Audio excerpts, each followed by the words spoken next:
Just বোরকা পড়লেই হবে না, আপনাকে আপনার চোখের পর্দা করতে হবে। ইট মিনস চোখ যদিও খোলা রাখা জায়েজ আছে, এটা না জায়েজ কিছু না, বাট আপনি বোরকা পরলেন, হেজাব পরলেন, নেকাব পরলেন, রাস্তা দিয়ে যাচ্ছেন, একটা পুরুষ সামনে দিয়ে হেঁটে গেল, and he is very young, very attractive, looking just like very handsome গায়।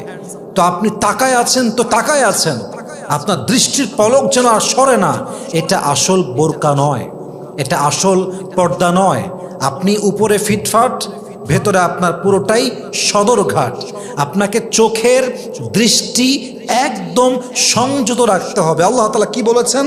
ওয়াকুল লিল মুমিনিনা ইয়াগুযযু মিন আবসারিহিম ওয়া ইয়াহফাযু ফুরুজাহুম।